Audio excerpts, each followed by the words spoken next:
He ruled every shadow in the city, but he couldn't command the 60 seconds that would shatter him forever.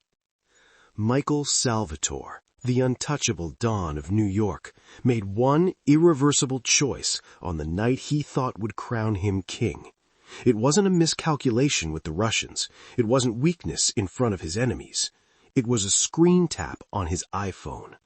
When his pregnant wife, Linda, called him for the 5th time that night, he didn't just decline. He didn't let it ring. He blocked her number. He told himself she was overreacting. He told himself there would be time to smooth things over after the deal closed. He was catastrophically wrong. Because while he was sealing alliances under crystal chandeliers, Linda was fighting for her life in the dark. And the voicemail she recorded, her final desperate message, would become the soundtrack to his living hell. Michael Salvatore stepped out of the black Escalade into the gilded embrace of the Pierre Hotel, and every head in the lobby turned like sunflowers tracking their god. His Tom Ford suit was cut so precisely it looked weaponized. His shoes, Italian leather, $1,500, buffed to a mirror shine, clicked against marble with the rhythm of a countdown timer. He was a man built from sharp edges and calculated silence, and tonight he was supposed to feel invincible. But his phone wouldn't stop screaming. The first vibration came as he crossed the threshold. He felt it against his ribs like a small animal trapped inside his chest. Linda. He didn't need to look at the screen to know. It was always Linda lately, with her swollen ankles and her feelings and her insistence that something was wrong. The baby wasn't due for 3 weeks. The doctors had said everything was fine, and yet she called him like the world was ending, like he wasn't in the middle of orchestrating the most important merger in Salvatore family history. The second call arrived as he shook hands with Senator Castellano, a man whose vote could legitimize an entire money laundering operation. Michael smiled, all teeth and dead eyes, while his pocket buzzed like a hornet's nest. He ignored it. A Don doesn't flinch. A Don doesn't let his pregnant wife's paranoia undermine a $20 million negotiation. By the third call, he was standing beneath a chandelier that cost more than most people's houses, accepting a glass of champagne from a woman in a dress that barely qualified as fabric. She laughed at something he hadn't actually said, and his phone vibrated again, this time with the desperate staccato rhythm of someone who needed him right now. He pulled it out just enough to see her name lighting up the screen. Linda, pregnant wife, with a heart emoji. He'd programmed it himself 6 months ago, back when he still thought love and power could coexist in the same bloodstream. Now it just looked like evidence of weakness. His second-in-command, Carlo, glanced over and raised an eyebrow. Even his men could hear the buzzing. "Everything good, boss?" Michael pocketed the phone and lied. Perfect. But it wasn't, because the fourth call came as the string quartet began to play, and this time he felt it not in his pocket, but in his spine, a cold, creeping sensation that something had shifted in the universe without his permission. He thought about answering. His thumb hovered over the green button for half a second, long enough to imagine her voice, breathless and frightened, telling him she'd been right all along. Then Lorenzo Valli walked into the ballroom, flanked by his wolves, and Michael's pride made the decision for him. He silenced the phone and slid it back into his pocket, choosing conquest over the rattle of his wife's anxiety. It was the last moment he would ever feel like a king. The fifth call came while Michael was explaining to Senator Castellano why certain construction contracts in Brooklyn required a flexible interpretation of city zoning laws. It was the kind of conversation that could turn a $15 million stadium project into a $40 million money printing machine, and Linda's name was flashing on his screen like a distress signal he refused to acknowledge. As I was saying, Senator, the environmental impact study can be... His voice died mid-sentence as the vibration rattled against the table, loud enough that Castellano's eyes flicked downward. loud enough that Lorenzo Valli, seated 3 tables away, smirked into his wine glass. Michael felt heat crawl up his neck. Not fear, never fear, but something worse. Embarrassment, the kind that makes powerful men do stupid things. "Excuse me," he muttered, snatching up the phone. Linda's name blazed across the screen, and beneath it a preview of her text from 2 minutes ago. "Michael, please, something's wrong. I need you to—" He didn't read the rest. He didn't have to. It was the same script she'd been running for weeks. Bad feelings, paranoia, the motherhood hormones turning her into someone who needed him every second of every day, like he was some kind of safety blanket instead of a man trying to build an empire. His thumb hovered over the answer button, but then he heard it, Lorenzo Valli's laugh, sharp and deliberate, cutting through the chamber music like a knife through silk. The bastard was watching, waiting to see if the great Michael Salvatore would heel to his wife's whistle in front of New York's most corrupt senator. Michael's jaw tightened. He tapped decline. The phone immediately lit up again. Linda, pregnant wife. The heart emoji now looked accusatory, like it was judging him for prioritizing business over her latest panic attack.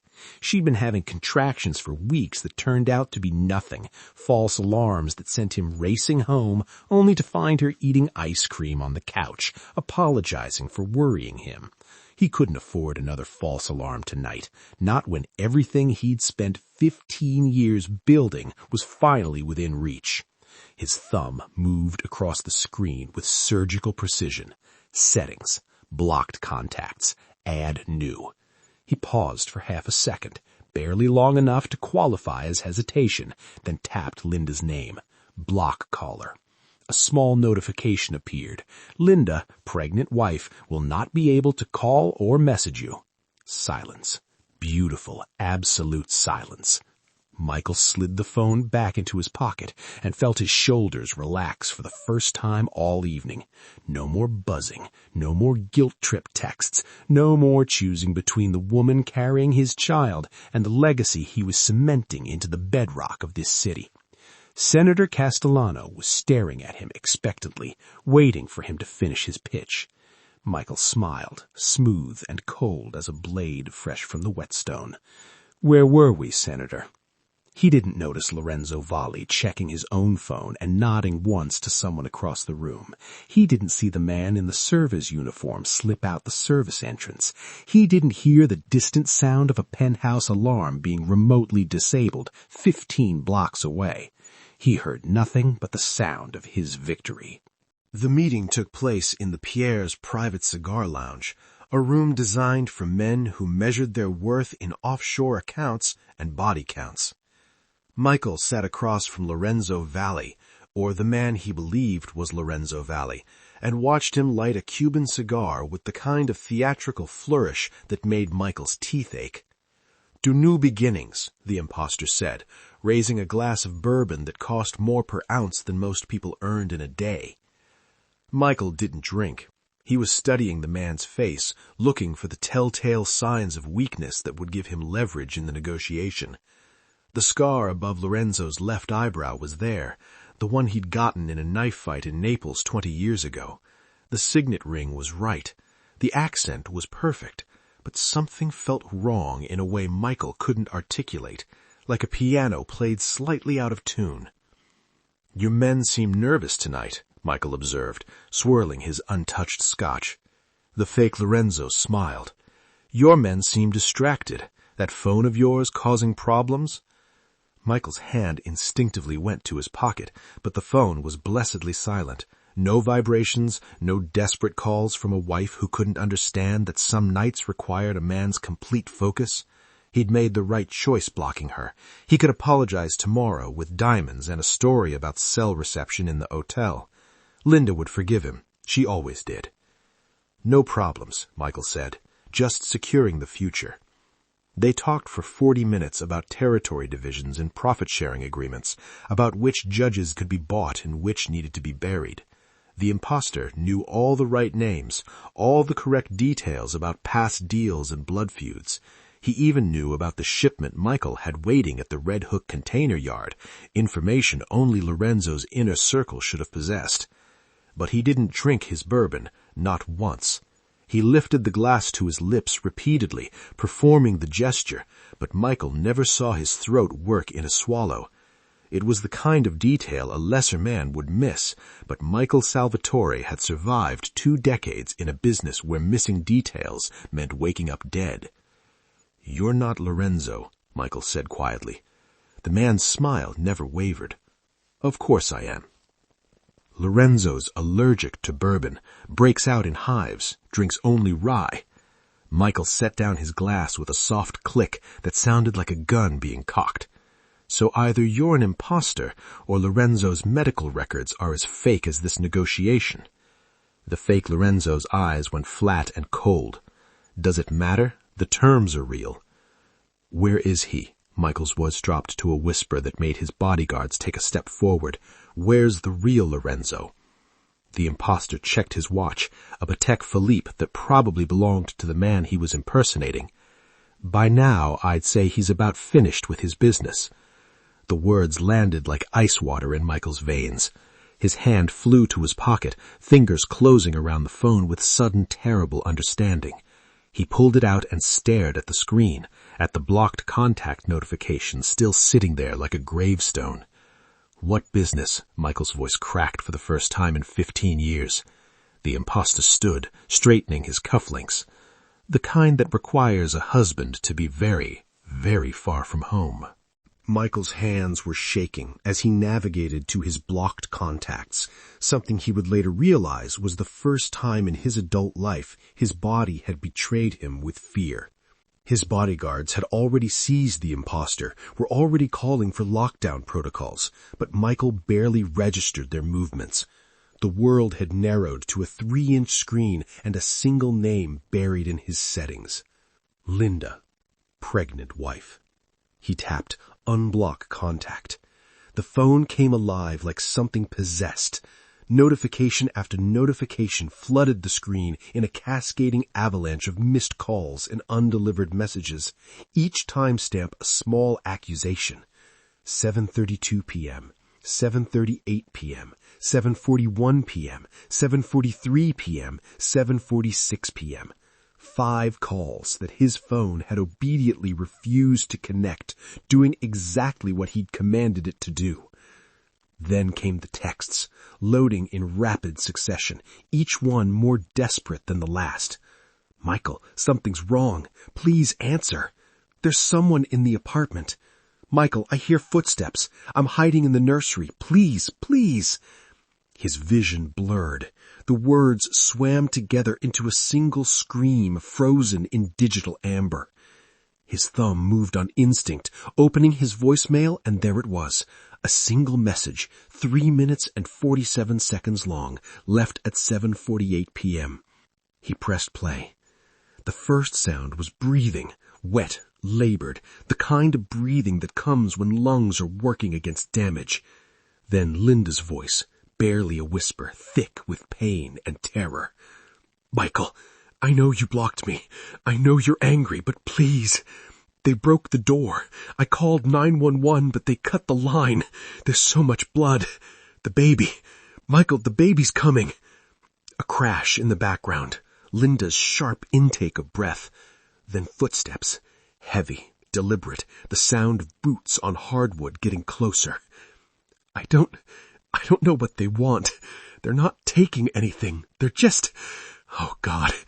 Michael, if you hear this, I need you to know... Her voice cracked, dissolved into a sob that sounded like it was tearing her apart from the inside. "I need you to know I love you. I forgive you for not answering. I know you were working. I know you're building something for us." More footsteps, a door opening. Linda's breathing turned to hyperventilation. "They found me. Michael, they found..." A man's voice, cold and professional. "Mrs. Salvatore, your husband sends his regards." "No, please, the baby, please don't." The sound that came next was something Michael would hear every night for the rest of his life. a wet, choking gasp, a body hitting the floor. And then, worst of all, the soft mechanical voice of his own phone's voicemail system. End of message. To delete this message, press 7. To save it, press 9. Michael stood frozen in the middle of the Pierre Hotel's cigar lounge, the phone still pressed to his ear, while his soul evacuated his body and left behind only a shell in a $15,000 suit. He pressed 9. The drive from the Pierre to his penthouse took 7 minutes. Michael didn't remember a single second of it. He didn't remember his driver running 3 red lights or the way his bodyguards had to physically restrain him from jumping out at a stoplight to run the remaining 12 blocks. He only remembered the voicemail playing on loop in his head. Linda's voice saying, "I forgive you for not answering," like she'd already known she was dying, like she'd spent her final moments absolving him of the sin that killed her. The building's entrance was wrong before he even stepped out of the car. The doorman's station was empty, the brass-trimmed door hanging open like a mouth frozen mid-scream. Michael's lead bodyguard, Paolo, grabbed his arm, started to say something about waiting for backup, but Michael shook him off with enough force to send the man stumbling backward. He took the stairs because the elevator felt like a coffin, climbing 18 flights in Italian leather shoes that were never meant for running, his lungs burning, his heart trying to punch through his ribcage. The emergency exit door on his floor was propped open with a fire extinguisher. The hallway smelled like copper and something else, cordite maybe, or just the particular scent of violence that lingers after men have done terrible things. His apartment door was open, not broken down, just open, like someone had been invited in. "Linda," he called out, his voice cracking on her name. "Linda!" The living room was untouched. The kitchen looked like it had been photographed for Architectural Digest that morning, but there was a trail. Drops of something dark on the white marble floor, leading toward the nursery they'd spent 3 months designing. She'd chosen pale yellow walls because they didn't want to know the baby's gender.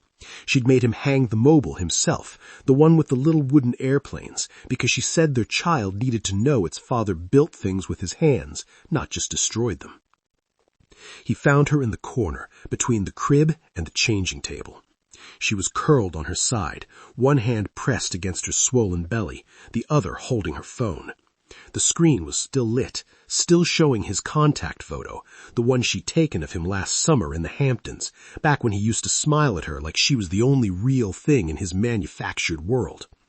Her thumb was resting on his face, like she'd been trying to call him one more time, or maybe just trying to hold on to the memory of the man she thought she'd married. The blood had pooled beneath her and soaked into the plush carpet they'd chosen together, the same carpet where their baby was supposed to take its first steps. Michael fell to his knees beside her and pulled her into his lap, cradling her head against his chest, his hands coming away red and sticky. Her skin was already cooling. Her eyes were open, but seeing nothing, staring at the ceiling where the wooden airplanes still turned in lazy circles. He didn't cry. Not yet. The tears would come later, after the rage, after the revenge. Right now, he just held her and whispered apologies into her unhearing ear while her phone screen finally dimmed and went dark in her lifeless hand. Michael sat in his penthouse office 48 hours after Linda's funeral, staring at a laptop screen that was about to rewrite everything he thought he knew about loyalty. His hacker, a 23-year-old genius named Alexei who'd been on his payroll since he was 17, had spent 2 sleepless days tracing the digital breadcrumbs of the alarm deactivation. The police had already written it off as a sophisticated mob hit, which it was. They just didn't know whose mob. "Show me again," Michael said. His voice scraped raw from the eulogy he'd delivered to 300 people who'd pretended to mourn a woman they'd always seen as his weakness. Alexei's fingers flew across the keyboard. The building security system was accessed remotely at 7:23 p.m., 9 minutes before Linda's first call to you, a screen filled with lines of code that looked like a foreign language. Whoever did this had administrator credentials, not just any credentials, the master override that only 3 people in your organization possess. Michael's jaw clenched. He knew the 3. Himself, Paulo, his head of security, and Vincent Calabrese, his chief of operations, the man who'd been at his side for 12 years, who'd helped him bury bodies and build empires in equal measure. Which one? Paulo pulled up an access log, highlighted a single entry timestamp. Vincent logged in from his personal laptop at 7:22 p.m. He disabled the motion sensors, the door contacts, and the emergency silent alarm. Then he deleted the digital footage from 7 to 8 p.m., but he forgot about the metadata timestamps. The kid looked up, his face pale. He also sent an encrypted message to a burner phone at 7:18 p.m. I cracked it an hour ago. He pulled up the message on screen. Package is alone. Husband is occupied. Green light for delivery. Michael's hands curled into fists so tight his manicured nails drew blood from his palms. Where is Vincent now? His GPS puts him at the warehouse in Red Hook, your warehouse. Michael stood, every muscle in his body coiled like a spring about to snap. Paulo appeared in the doorway as if summoned by rage itself. Get the car and bring the bolt cutters. The drive to Red Hook was silent, except for the sound of Michael loading his Beretta, checking the chamber with the mechanical precision of a man who'd done this 1,000 times, but never with this particular flavor of betrayal burning in his chest. Vincent was waiting in the warehouse office, feet up on the desk, drinking Michael's scotch like he owned the place. He looked up when Michael entered, and for a split second something like guilt flickered across his face before arrogance replaced it. I did what needed to be done, Vincent said, before Michael could speak. She was making you soft, making you weak. The men were starting to talk, Michael. They were saying you'd lost your edge, that you couldn't make the hard calls anymore because you were too busy playing house with your pregnant... Michael shot him in the kneecap. Vincent's scream echoed off the corrugated metal walls as he collapsed, clutching his shattered leg. Michael walked forward slowly, placed the gun against Vincent's temple. You didn't kill my wife because she was a liability. You killed her because you forgot what happens to men who mistake my love for weakness. Vincent died slowly in that warehouse, and before he took his last breath, he confirmed what Michael had already suspected. Lorenzo Falli had approached him 6 months ago with an offer. Take out the wife, destabilize the Don, and Vincent would become the new head of the Salvatore family with the Valli's backing. Vincent had believed Michael's love for Linda was a fatal flaw, a crack in the armor that could be exploited. He'd been half right. It was a crack, but what poured through it wasn't weakness. It was something far more dangerous. Michael had Paolo dispose of the body in the usual way, the kind of disappearance that sends a message to anyone thinking about betrayal. But he kept Vincent's phone. More specifically, he kept Vincent's encrypted communication line to Lorenzo Valli. That burner number was worth more than every dollar in Michael's offshore accounts, because it was the thread he'd pulled to unravel everything Lorenzo had built. 3 days after Vincent's execution, Michael called a meeting with his most trusted men in the basement of a restaurant he owned in Little Italy. 20 soldiers, 5 captains, all men who'd bled for him, who'd watched him carry Linda's casket and understood that the Michael Salvatore who'd buried his wife wasn't the same man who'd blocked her number. I need you to mourn me, Michael said, standing at the head of a table still stained with marinara sauce from the dinner service above. Paolo frowned. Boss? Lorenzo thinks he broke me. Vincent told him I've been unstable since Linda died, that I'm not sleeping, not eating, making erratic decisions. Michael pulled out Vincent's phone and set it on the table like a weapon. So we're going to give him exactly what he expects. Tomorrow morning, the Post is going to run a story about how Michael Salvatore ate a bullet in his penthouse. Grief-stricken widower. Couldn't live without his wife. Tragic end to a complicated legacy. One of his captains, a man named Sal, who'd known Michael since they were teenagers stealing cars in Queens, shook his head slowly. You want us to fake your death? I want Lorenzo to think he won, Michael corrected. I want him to believe that killing Linda destroyed me so completely that I took the coward's way out. And when he comes out of whatever hole he's hiding in to claim his victory, Michael's voice dropped to a whisper that made the temperature in the room plummet. That's when I introduce him to the ghost he created. He'd already arranged everything. A body from the morgue, similar build and age, face destroyed by the alleged gunshot. His own coroner would handle the paperwork. His own police contacts would confirm the suicide. The funeral would be invitation only, closed casket, with enough genuine grief from his men that no one would question the performance. Lorenzo will come to negotiate the power vacuum, Michael continued. He'll want to carve up my territory, absorb my operations. He'll call a sit-down with my captains to discuss the transition, and you're going to agree to meet him. Paolo's eyes widened with understanding.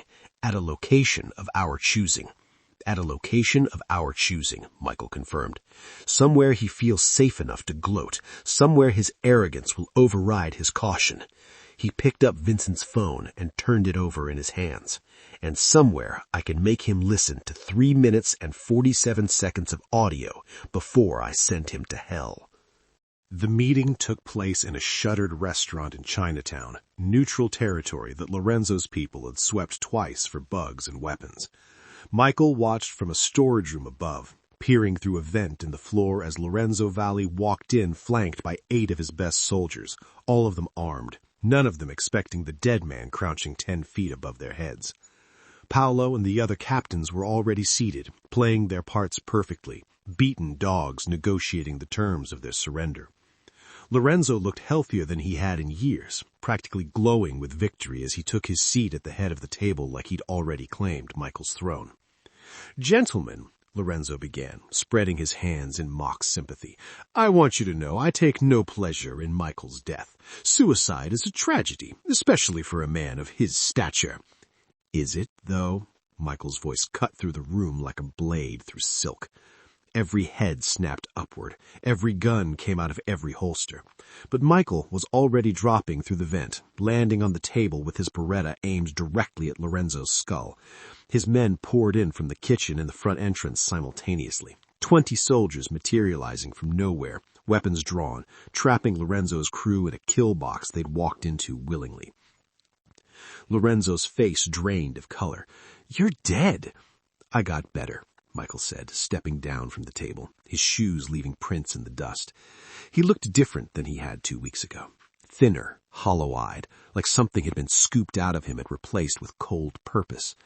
Grief does interesting things to a man, makes him creative. Lorenzo's hand inched toward his gun. Michael shot him in the wrist before his fingers made contact, the crack of the gunshot deafening in the enclosed space. Lorenzo screamed, clutching his shattered hand while his men stood frozen, outnumbered and outmaneuvered. "Your men can leave," Michael said calmly, never taking his eyes off Lorenzo. "This is between him and me. Anyone who walks out that door right now keeps breathing. Anyone who stays dies with their boss." Lorenzo's soldiers looked at each other, then at their bleeding Dawn, then at the 20 guns pointed at their heads. Loyalty had its limits. Within 30 seconds, the restaurant was empty except for Michael's men and the architect of his wife's murder. Michael pulled out his phone, the same phone that had been in his pocket when Linda died, and set it on the table in front of Lorenzo. "Before we finish this, there's something I need you to hear." "Michael, please." "Shut up." Michael pressed play on the voicemail, and Linda's voice filled the room, wet and ragged and terrified. Lorenzo tried to look away, but Paolo grabbed his head and forced him to stare at the phone while Linda begged for her life, while she forgave Michael for not answering, while the man Lorenzo had sent said, "Your husband sends his regards," before ending her. When the voicemail finished, Michael picked up a knife from the table. Not a gun, because guns were too quick, too clean for what he needed to do. "She called me 5 times, Michael said softly, testing the blade's edge against his thumb. 5 times I could have answered. He drove the knife into Lorenzo's chest. 1. Lorenzo howled, thrashing against Paolo's grip, but Michael just pulled the blade free and moved to the next spot. 5 times I chose my pride over her life. Into the stomach, slow and twisting. 3. 5 times she kneaded me. The thigh, severing something that made Lorenzo's leg go limp. 4. Michael leaned close enough to smell the fierce sweat and blood, close enough to see his own reflection in Lorenzo's dying eyes. And this one's for the baby she was carrying when your men murdered her. He drove the final knife into Lorenzo's chest, this time finding the heart with surgical precision. Lorenzo's body convulsed once, twice, then went still, his eyes fixed on nothing, his mouth frozen in a shape that might have been an apology or just a final gasp. Michael stepped back, covered in blood that wasn't his own, and felt absolutely nothing. No satisfaction, no closure, just the same hollow emptiness that had lived in his chest since the moment he'd unblocked Linda's number and realized what his silence had cost him. "Clean this up," he told Paolo, his voice flat and dead, "and send what's left to his family. I want them to know what happens when you make a man choose between his wife and his kingdom." He walked out into the rain-soaked Chinatown street, Lorenzo's blood washing off his hands in pink rivulets, and pulled out his phone one more time. Linda's voicemail was still there, still saved, still the last thing she'd ever said to him. He pressed play and listened to her die for 1,000th time, because this was his penance now, to carry her voice like a stone in his pocket, to hear her forgive him for something that could never be forgiven. The rain fell harder. Michael stood alone on the empty street, a king with no kingdom worth ruling, and let the water mix with something on his face that might have been tears, or might just have been the city weeping for what he'd become. 6 months after Lorenzo Valley bled out in Chinatown, Michael Salvatore sat at the head of a mahogany table in a boardroom so cold his breath came out in visible clouds. He kept the temperature at 58 degrees now, had ever since he'd realized that warmth reminded him of Linda curled against him in bed, her pregnant belly pressed against his back, stealing his heat in the way only someone who loved you was allowed to steal. The cold kept the memories at bay, mostly. His captains were discussing the usual business, protection rackets, Union infiltration, the new shipping route through Newark that would cut the Russians out of the heroin trade completely. Michael owned everything now. Every territory Lorenzo had held, every operation Vincent had coveted, every street corner and politician and judge that mattered in New York City. He was the undisputed king of an empire built on bones and broken promises. And he had never been more alone. Sal's phone buzzed during a discussion about waterfront contracts.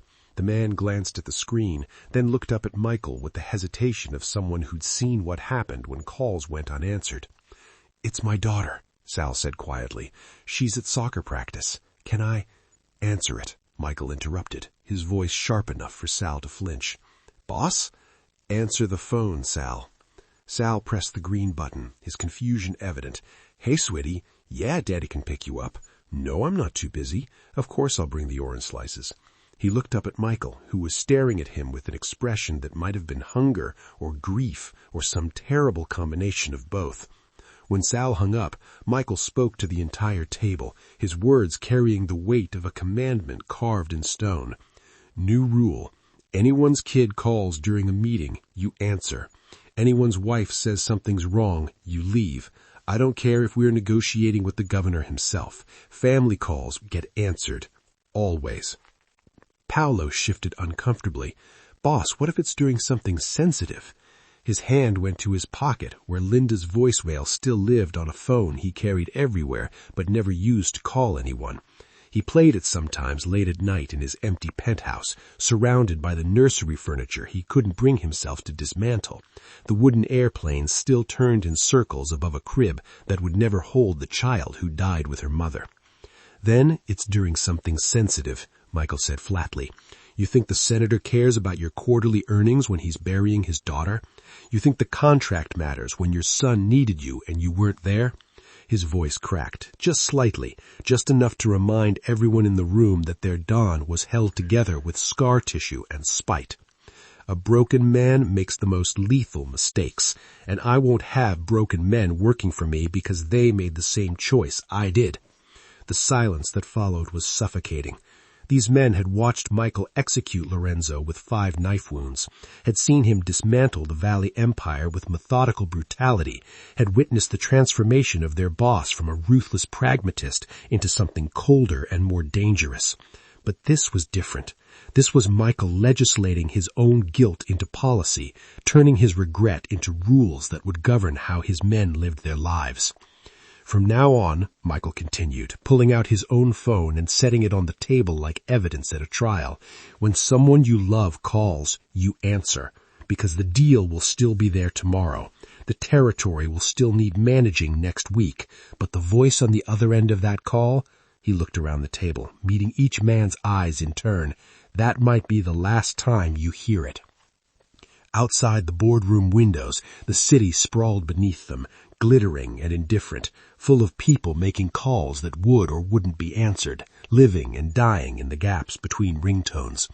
Michael watched his reflection in the glass, a man in a $10,000 suit sitting in a tomb of his own construction, and wondered if Linda would recognize him now, if she'd forgive him for becoming the ghost he needed to be to avenge her. His phone never rang anymore. Everyone knew better than to call a dead man. And that was fine, because Michael Salvatore had everything a king could want except the one thing that mattered, the chance to press that green button one more time and hear his wife say his name like he was still worth saving. The meeting continued. The empire expanded. The phone stayed silent. And Michael sat in his frozen boardroom teaching his men the lesson he'd learned too late, that power means nothing when the only call that matters goes straight to voicemail. Moral lessons. This story carries several powerful truths that cut deeper than any knife.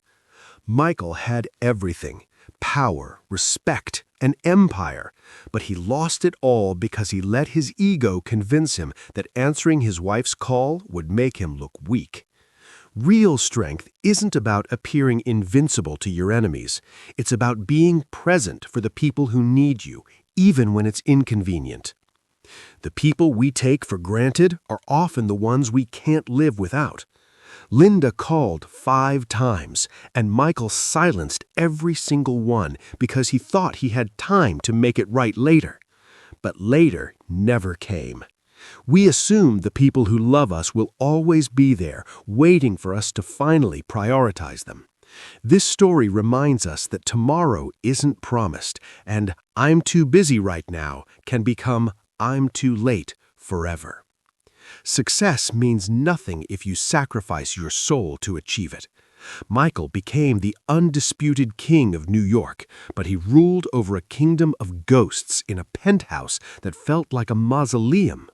He learned the hardest way possible that you can own every street in the city and still be the poorest man alive if you've lost the only thing that made you human.